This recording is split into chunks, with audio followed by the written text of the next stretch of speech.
번째로 오늘 굉장히 그 중요한 날이잖아요. 뭐 슈퍼데이라고 언론에서는 그런 이야기까지 하는데 대한민국 역사상 이런 적은 없었고요. 앞으로도 있을 수가 없을 거라고 생각하는데 현직 대통령이 오전에는 형사재판 받고 오후에는 헌법재판 받고 이런 일이 어떻게 가능한 것인가. 그다음에 저는요. 헌법재판소가 진짜 말이 안 된다라고 생각하는 게 그 형사재판부가 서울중앙지방법원 형사합의 25부가 어떻게 이야기를 했느냐. 구속 취소 신문 기일을 20일로 지정한다고 2월 10일에 이미 다 이야기를 했거든요. 그런데 거기에 대해서 그걸 뻔히 알면서도 헌법재판소가 어떻게 같은 날 그 탄핵 심리 절차를 진행하겠다라고 그렇게 할 수 있는지 참 이런 부분들은 이게 그냥 뭐 위법하고 부당하고 그걸 떠나가지고 악의적인 것이 아닌가 저는 그런 생각까지 듭니다. 그 PD님 그 아침에 이제 그 변호인들 출석하는 그런 모습을 갖다 좀 보여주세요. 그래서 이제 대통령 변호인단이 조금만 올려주세요. 그 변호인단들이 저 가운데 윤갑근 변호사님부터 해서 여러 변호사님들이 이제 저기가 서울중앙지방법원입니다. 이렇게 출석해서 10시부터 재판이 시작이 됐으니까 공판 준비 기일이 아마 지금쯤 마무리 단계 벌써 11시 47분이니까 그렇게 되어 보이는데 오늘이 제1차 공판 준비 기일이기도 하지만 오늘이 구속 취소 신문 기일이거든요. 그렇습니다. 그 교수님은 오늘 그 구속 취소 신문 기일에서 구속 취소가 어떻게 될 것으로 그 예측하십니까? 예, 저도 아침에 그 법원 앞에 갔다 왔습니다. 네네. 정말로 그 앞에 애국 시민들이 굉장히 많고 또 차도에 막 경찰이 어마어마하게 깔려 있습니다. 네네. 우리 시민들이야 애국 시민들이야 취소를 간절히 바라고 될 거라고 믿으시는 것 같은데 저는 그 쟁점이 결국 여러 개 있지만은 간명하게 하면 그 구속 기간을 도가해서 기소했느냐 네네. 하는 문제 하나하고 네. 또 구속의 과정에서 영장 청구, 그다음에 영장 발부, 집행 이 세 개가 다 불법인데 네네. 이 불법을 어떻게 판단하느냐 이 문제 아니겠습니까? 그렇습니다. 그래서 저는 희망적으로 반반으로 봅니다. 반반으로. 왜냐하면은 그 지기현 판사라는 그분을 제가 모릅니다. 네네. 지기현 판사를 전혀 모르는데 법과 양식이 있고 보편적인 상식이 있으신 분이라면 정치적인 고려 없이 네네. 오직 양심과 법만 쳐다본다면은 이 사건은 구속 취소되는 게 맞습니다. 네네. 그래서 그분이 어떤 분인지 모르기 때문에 저는 그분이 양식이 있고 훌륭한 법조인이라는 믿음 하에서 반반이라 본 겁니다. 네네. 저는 지규현 부장 조금 알아요. 그렇습니까? 아니 개인적으로 페이스 투 페이스로 만나본 적은 없는데 예. 저랑 페이스북 친구예요. 그러니까 예. 페이스 투 페이스로 본 적은 없는데 페북 친구다. 그다음에 이제 저희 집사람 옛날에 그 대법원 재판연구관 잠깐 했을 때 예. 그때 지규현 부장도 대법원 재판연구관이었거든요. 예.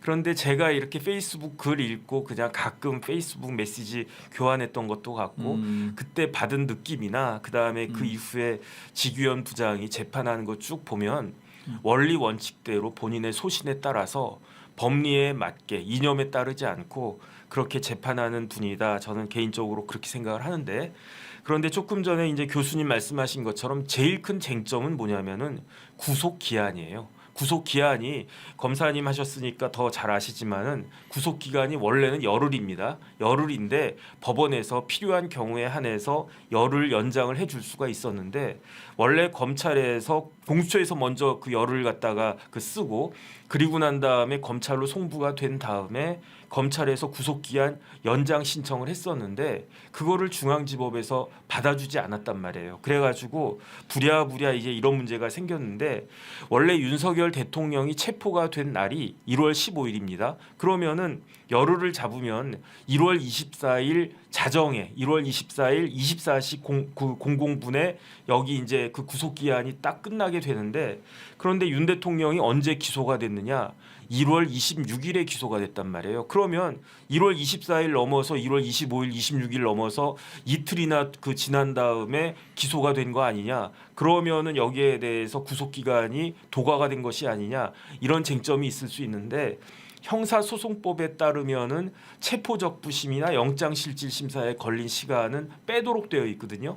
그런데 어떻게 이걸 갖다 계산을 어떻게 하느냐에 따라 가지고 누구 말이 맞느냐가 결정이 될 것 같은데, 윤 대통령이 1월 15일에 체포됐는데 체포 적부심이 언제 있었냐면은 1월 16일에 있었습니다.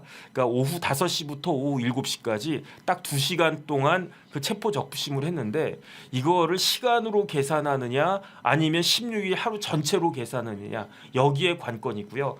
그다음에 이제 윤 대통령이 그 구속 1월 19일에 1월 17일에 구속영장이 청구가 됐는데, 영장실질심사는 언제 있었냐면요. 1월 18일 오후 2시부터 1월 19일 3시까지, 새벽 3시까지 있었단 말이에요. 그러면 시간으로 따지면 이게 13시간인데 날짜로 따지면 18일, 19일. 그러니까 체포적부심한 날짜 16일, 그다음에 영장실질심사 18일, 19일. 이렇게 사흘이 더 빠져야 된다 해가지고, 그렇게 빠지면은 1월 24일이 아니라 1월 26일 그 24시까지, 그때까지가 된다라고 주장하는 게 검찰의 주장이고, 시간으로만 따지면은 체포 적부심에 그 걸린 시간 딱 2시간이었거든요. 영장실질심사에 걸린 시간은 조금 더 걸려가지고 13시간이 걸렸는데 13에다가 2를 더해봤자 15시간밖에 더 됩니까? 그러니까 전체 구속기간에서 하루만 더 연장해 줘야 된다. 이게 대통령 측의 그 변호인 측의 의견인데, 만약에 대통령 변호인 측의 의견대로라고 하면은 1월 25일 24시 00분에 그 구속기한이 만료가 된 것이다. 그런데 기소는 1월 26일에 됐으니까 이건 구속기간이 넘어간 거다. 이러한 그 주장을 지금 윤 대통령 측에서 하고 있는데, 여기에 대해서 그 지규현 부장판사가 어떻게 판단을 할 것인지, 거기에 대해서는 뭐 아직까지는 이렇게 선례가 없는 것 같아요. 이게 그 역사상 최초의 사례니까 이런 부분들에 대한 것들 좀 지켜봐야 될 것 같고, 그 다음에 이제 오늘이 그 제1차 공판 준비 기일이잖아요. 그렇습니다. 앞으로 이게 뭐 내란죄, 그것도 뭐 심지어 내란 우두머리죄 이런 식으로 이야기가 나오는데, 재판은 어떻게 진행될 것 같습니까? 그렇습니다. 이게 그 형사 사건이니까 네네. 아시다시피 그 증인들 전부 다 불러서 처음부터 다 다시 해야 되지 않습니까? 그렇죠. 예, 그러니까 더더군다나 대통령에 대한 피의자 신문도 없이 기소된 사건이기 때문에, 그러네요. 네. 이 사건은 사실은 법원에서 실체적 진실을 처음부터 끝까지 밝혀야 되는 사건입니다. 네. 뭐 통상의 같은 경우는 검찰에서 어느 정도 마무리되어서 실체적인 진실이라든지 사건의 실체가 나타나는데, 네네. 이 사건은 사실은 뭐 그 사건의 실체가 전혀 규명되지 않고 구금만 되어 있는 거거든요. 네네. 그래서 앞으로 재판 과정을 통해 가지고 뭐 처음부터 끝까지 관련자들을 전부 불러서 뭐 다 조사를 사실은 수사하듯이 법원에서 하나씩 따져갈 밖에 없는 재판이기 때문에, 네네. 그 뭐 우리가 통상 아는 구금이 6개월 아닙니까? 네네. 뭐 체포일로부터 그러면은 6개월 내에 1심은 끝날 수가 없는 사건입니다. 그렇죠. 예, 그러니까 결국 1심이 1년 6개월 만에 끝날 수 없는 사건이라고 하면은, 네네. 뭐 그렇다고 해서 뭐 증거라든지 이런 게 다 뭐 어느 정도 돼 있는 거 아니겠습니까? 네. 뭐 인멸할 우려도 없고, 그러면 오늘 정도의 석방을 해서 네네. 형사재판을 그 준비를 하고 형사재판을 진행하는 것이 재판부 입장에서도 부담이 없을 것이다. 네네. 저는 그렇게 생각합니다. 예. 그래서 저도 황당하다라고 생각하는 게, 윤석열 대통령은 대한민국 국민 아닙니까? 우리나라 헌법에 모든 국민은, 이 모든 국민은 대통령부터 시작해서 오늘 막 태어난 아기까지 다 포함되는데, 모든 국민에게는 보장되어야 하는 게 첫 번째 무죄 추정의 원칙, 그 다음에 두 번째로 불구속 수사의 원칙, 그 다음에 세 번째로 적법 절차의 원칙, 이런 것들이 다 헌법상의 원칙으로 그 보장되어야 되는데, 왜 대통령에 대해서만 이런 권리가, 기본권이 보장되지 않는지, 그게 말이 안 된다라는 생각이 저는 들고요. 대통령을 지지하든 지지하지 않든 이렇게 되면 안 되는 것이 아닌가, 그런 생각이 들고, 그다음에 제가 기사를 보니까 오늘이 1차 공판 준비 기일이에요. 그러면 제 2차 공판 준비 기일은 언젠가? 3월 24일이란 말이죠. 그러면 1월 26일에 대통령이 기소가 됐는데, 좀 전에 교수님 말씀하신 것처럼 6개월 내에 그 1심 판결이 나올 수가 있겠습니까? 그러면은 공판 준비 기일 3월 24일 날 하고 그러면 이제 첫 번째 공판 기일은 4월부터 할 텐데 공판 몇 번 하고 나면은 7월 26일이 구속 기간 만료니까 그 전에 뭐 보석이나 해가지고 어쨌든 석방될 가능성도 많은데 그런데 계속 대통령을 구속시키고 있는 것이 그게 맞는 것인가? 방어권의 측면에서 더군다나 대통령이 형사재판만 하는 게 아니고 헌법재판까지 하고 있는데 이런 것들이 많은 국민들을 좀 화가 나게 하는 것이 아닌가, 분노하게 하는 것이 아닌가 일단은 그런 생각이 듭니다. 그 다음에 오늘 제일 중요한 거는 그래도 뭐 이제 윤석열 대통령 뭐 내란죄로 처벌받느냐 마느냐 이것도 무지무지하게 중요한 그 역사적인 의미가 있는 그런 재판이 되겠지만 현실적으로 더 직접적이고 제 개인적으로는요 훨씬 더 중요한 재판이 탄핵 심리 아니겠습니까? 윤석열 대통령이 내란죄로 처벌받는지 여부는 개인적인 문제예요. 그거는 윤석열 대통령 개인의 문제인데 윤석열 대통령이 탄핵되느냐 아니면 그 탄핵이 기각되느냐는 대한민국 전체의 문제가 될 수밖에 없으니까 그래서 오늘이 10차 이제 그 탄핵 심리 기일인데 오늘은 어떻게 진행이 될 거로 예상을 하십니까? 저는 약간 그 변호사님하고 의견이 다른 것 중에 하나가 네네. 오늘 구속 취소와 관련된 재판이 사실 탄핵 재판하고도 아주 밀접한 관련이 있고 아주 중요하다고 봅니다. 네네. 왜냐하면 그 탄핵 재판과 관련해서 미국 헌법에 왜 탄핵 재판을 미국 연방 대법원에 부여하지 않고 저기 상원에 부여하는가 이런 것이 아주 장황하게 글이 있습니다. 1800년도에. 네네.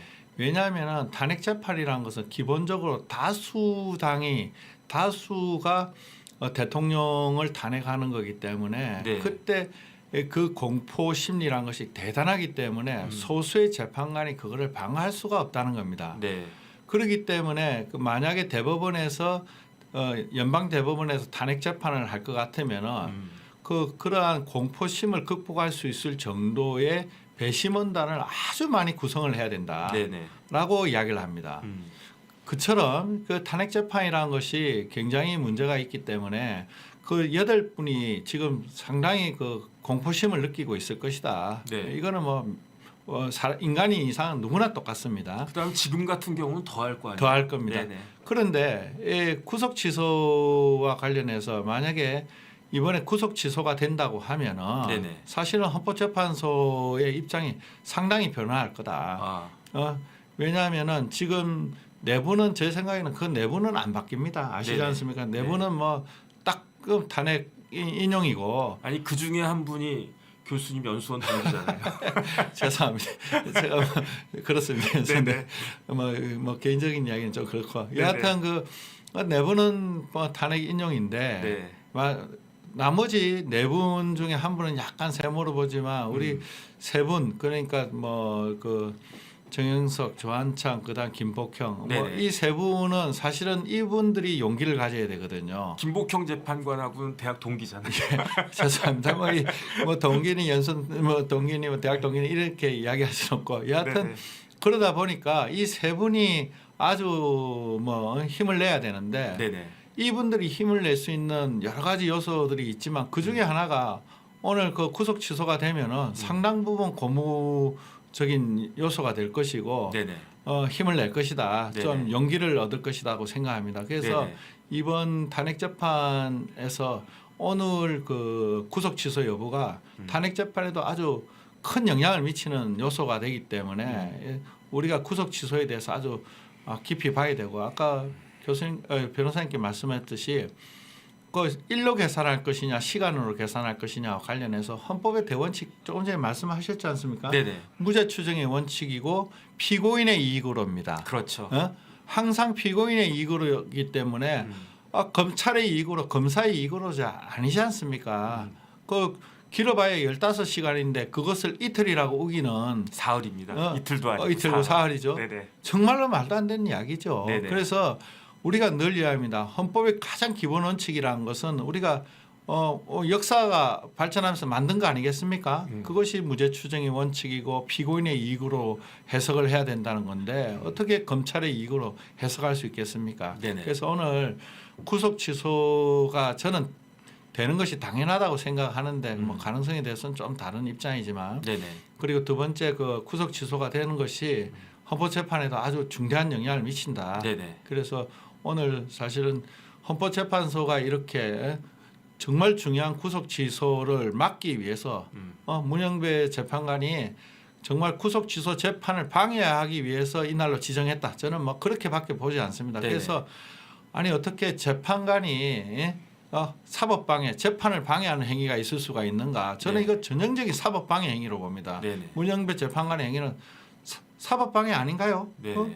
구속 취소 재판 정말 중요한데 이 재판을 헌법재판이라는 이름으로 방해하는 거죠. 네네. 그래서 사법방해 행위이기 때문에 사실은 저는 뭐 이런 사법방해 행위에 대해서 우리 윤석열 대통령 변호인단이 특단의 조치를 취해야 된다. 막 결기를 보여서 정말로 재판도 거부하고 사퇴를 해야 되는 거 아닌가 하는 그런 생각도 좀 하고 있는데 여하튼 재판 방해 행위입니다.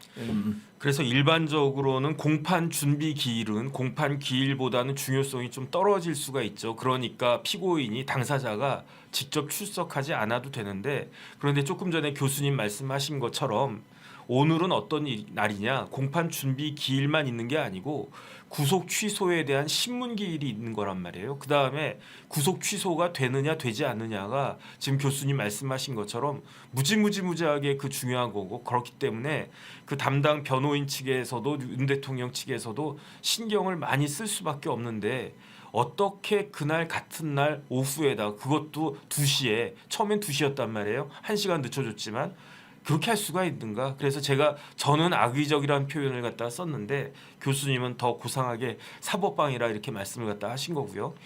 그 다음에 오늘 헌법재판은요. 여태까지 10차례 그 심리 기일이 있었지만 제일 중요한 날 아닙니까? 그렇습니다. 오늘 누가 나옵니까? 오늘 홍장원이 나옵니다. 그렇습니다. 홍장원이 그 증인들 중에서도 유일하게 2번 나오는 증인이 홍장원이고요. 그다음 또 누가 나옵니까? 경찰청장 나오잖아요. 그렇습니다. 경찰청장이 지금 몹시 몸이 안 좋다고 제가 알고 있는데 그럼에도 불구하고 나오고 그다음에 또 누가 나옵니까?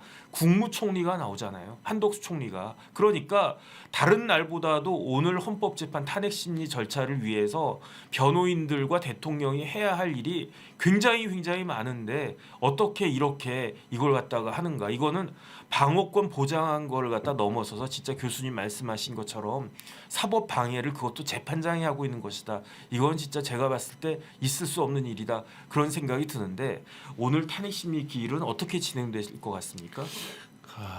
정말 오늘 정말 중요한 날인데 네네. 홍장원의 그 메모지 네. 그렇지 않습니까? 네네. 그 뭐 저는 메모가 막 자꾸 생기고 있어요. 조작됐죠. 네네. 왜냐하면은 뭐 계속 말이 바뀌지 않습니까? 네네. 그때마다 새로운 메모지가 탄생하는 거죠. 네네. 그리고 조지호 경찰청장의 어떤 진술, 그 구체적 어떤 지시가 있었는가, 네네. 검찰에서 어떤 해유가 있었는가, 뭐 이런 것들이 오늘 뭐 중요한데 지켜봐야 될 것 같습니다. 정말 너무 중요한 탄핵심인데 문제는 뭐 이렇게 그 앞에 제가 얘기했지만 구속 취소가 굉장히 탄핵 재판에 미친 영향이 크긴데 네. 여기를 제대로 뭐 준비 못하게 하고 더 나아가서 헌법재판도 제대로 준비 못하게 하고 네네. 그래서 오늘 심리가 어떻게 될 것인지 뭐 정말 걱정이고 저는 만약에 이번 마지막 이 기일에서 여전히 뭐 정치인들처럼 말해 초식에 갖다 놓고 뭐 대통령 질문권 봉쇄하고 변호인 질문권 봉쇄하고 방어권을 전혀 보장하지 않는다면은 변호인단의 결기를 보여야 됩니다. 국민들에게. 네네. 우리 허영 교수님 그러셨지 않습니까? 네. 헌법재판소가 가루가 될 것이다. 네. 저는 먼지가 될 것이라 생각합니다. 네. 우리 변호사님도 허영 교수님 책 보고 공부하시지 않았습니까? 저 감명 받았습니다. 예, 저도 뭐 그때 고시 공부할 때 막 나오셨는데 그 네. 책이 저도 뭐 서울대 있으면서 김철수 교수님, 변영선 교수님 책을 보다가 네네. 또 이런 시각도 있구나. 허영 교수님 정말 대한민국의 헌법의 석학 중에 석학이시지 않습니까? 네네. 헌법을 공부하는 사람이라면 누구나 존경하는 분이 허영 교수님입니다. 네. 그분이 말씀합니다. 정말 이런 헌법 재판이 없다. 저는 깜짝 놀랐습니다. 초식에 갖다 놓고 하는 거 보고 국회의원들 그 갑질하는 분 거 어떻게 그걸 배워서 재판에다가 도입하는지 저 깜짝 놀라고 정말 끔찍하다. 이게 무슨 재판인가? 뭐 재판이 아니죠. 정말 저는 재판이라고 하기에는 너무 받아들일 수가 없습니다. 이런 재판. 네. 이현준 선생님 감사드립니다. 그래서 지금 좀 전에 교수님이 이제 허영 교수님 말씀을 하셨지만 제 생각에는 대한민국의 헌법학자들 여러 분 계시는데 그 중에서 그 탑을 꼽으라고 하면은 누가 뭐라고 그래도 그 법률가들 입장에서는 허영 교수님 꼽을 수밖에 없을 거고 그다음에 제 개인적인 생각입니다만 대한민국 헌법을 제일 사랑하는 사람이 허영 교수님 아닌가? 그런데 그런 분이 진짜 피를 토하듯이 그렇게 인터뷰까지 하시는 걸 갖다 보면은 우리 국민들이 이런 부분들은 잘 알아야 되겠다. 일단은 그런 생각이 듭니다.